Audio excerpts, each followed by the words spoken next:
আসসালামু আলাইকুম সুপ্রিয় দর্শকবৃন্দ।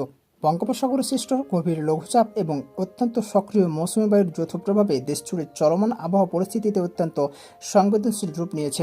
এই 2 দিন কোথায় কেমন বৃষ্টিপাত হবে, চলমান বন্যা ও ভূমিধস পরিস্থিতি এবং আপনাদের জেলায় আবহাওয়ার অবস্থান কেমন থাকবে, সবকিছু নিয়ে এক নজরে সাজানো হয়েছে আজকের এই বিশেষ প্রতিবেদন। চলুন বিস্তারিত জেনে নিই। দর্শক, আপনি কোন অঞ্চল থেকে আমাদের সঙ্গে যুক্ত রয়েছেন এবং আপনার অঞ্চলে এখন আবহাওয়া পরিস্থিতি কীরকম তা কমেন্ট করে আমাদের জানিয়ে দিতে পারেন। এবং আপনি যদি আমাদের চ্যানেলে নতুন হয়ে থাকেন, অবশ্যই চ্যানেলটি সাবস্ক্রাইব করতে ভুলবেন না। বর্তমানে উত্তর পশ্চিম বঙ্গোপসাগর এবং সংলগ্ন এলাকায় একটি লঘুচাপ বিরাজ করছে। এর সাথে সক্রিয় মৌসুমী বায়ুর অক্ষটি ভারতের রাজস্থান, হরিয়ানা, বিহার ও পশ্চিমবঙ্গ হয়ে বাংলাদেশের মধ্যাঞ্চল দিয়ে আসাম পর্যন্ত বিস্তৃত রয়েছে। এর ফলে বঙ্গোপসাগর অত্যন্ত উত্তাল রয়েছে এবং উত্তর বঙ্গোপসাগর ও উপকূলীয় এলাকায় গভীর সঞ্চালনশীল মেঘমালা সৃষ্টি হচ্ছে। বাতাসে জলীয় বাষ্পের পরিমাণ প্রচুর বেশি থাকায় দমকা হাওয়া ও বজ্রপাতের অনুকূল পরিবেশ তৈরি হয়েছে। দেশে চলমান বন্যা পরিস্থিতির বিস্তারিত তথ্য জানাবো এবার। চট্টগ্রাম, কক্সবাজার, বান্দরবান, খাগড়াছড়ি, রাঙ্গামাটি, ফেনী, কুমিল্লা, সুনামগঞ্জ, সিলেট ও মৌলভীবাজার সহ মোট 10টি জেলায় বন্যার মারাত্মক আক্রান্ত হয়েছে। প্রায় 11 লাখ মানুষ পানিবন্দী অবস্থায় রয়েছে।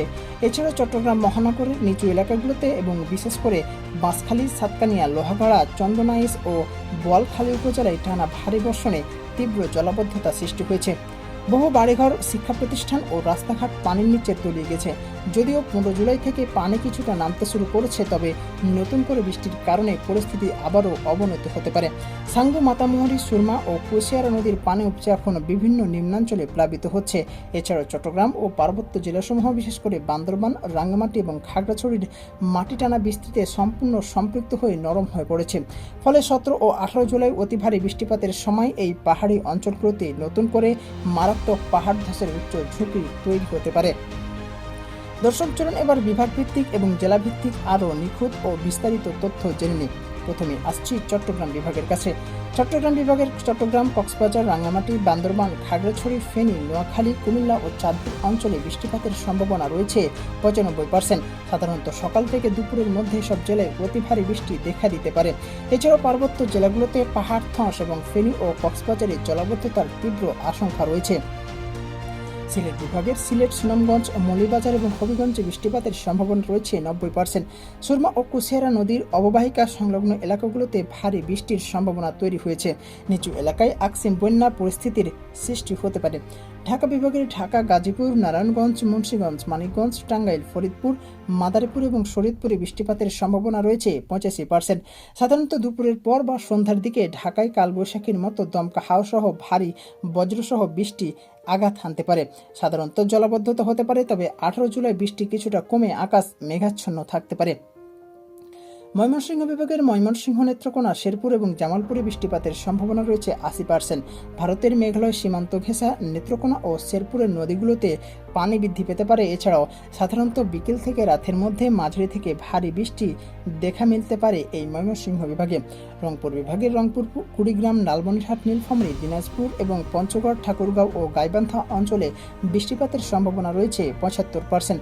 তিস্তা নদীর পানি বৃদ্ধি পাচ্ছে এবং 17 ও 18 জুলাই এই বিভাগের জেলাগুলোতে বিক্ষিপ্তভাবে ভারী বৃষ্টিপাত দেখা যেতে পারে।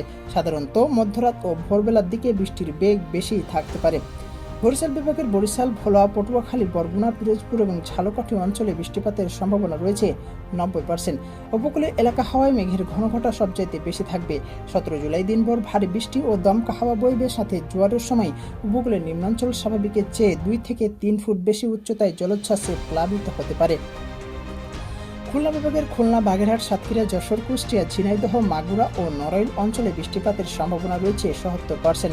সুন্দরবন ও সংলগ্ন উপকূলীয় জেলাগুলোতে 17 জুলাই সকাল থেকে দমকা হাওয়াসহ মাঝারি বৃষ্টিপাতের প্রবল সম্ভাবনা রয়েছে।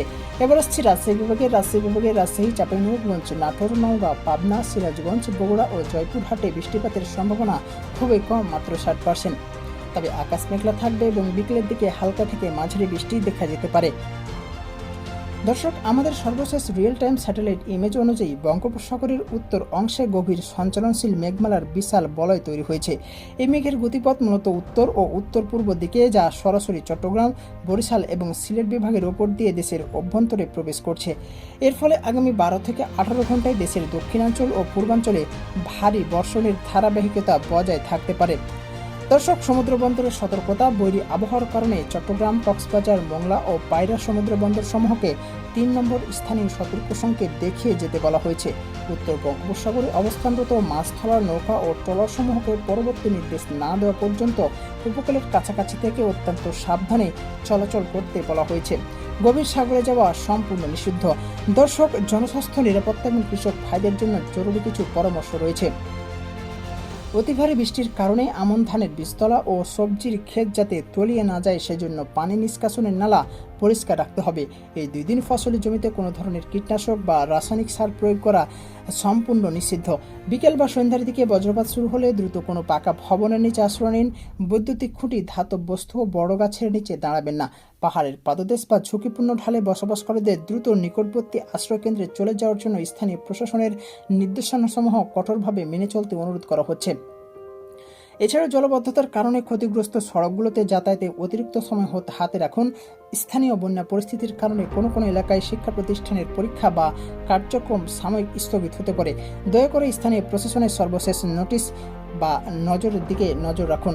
দর্শক, এই ছিল আমাদের কাছে আসা আবহাওয়ার সর্বশেষ লেটেস্ট আপডেটগুলো। যে কোনো ধরনের আপডেট পেতে হলে আমাদের সঙ্গেই থাকতে হবে। আমাদের আগামীকালের আপডেট প্রকাশিত হবে আগামীকাল বিকেল 4টার সময়। সেই পর্যন্ত সবাই ভালো থাকবেন, সুস্থ থাকবেন এবং নিরাপদে থাকবেন। আল্লাহ হাফেজ।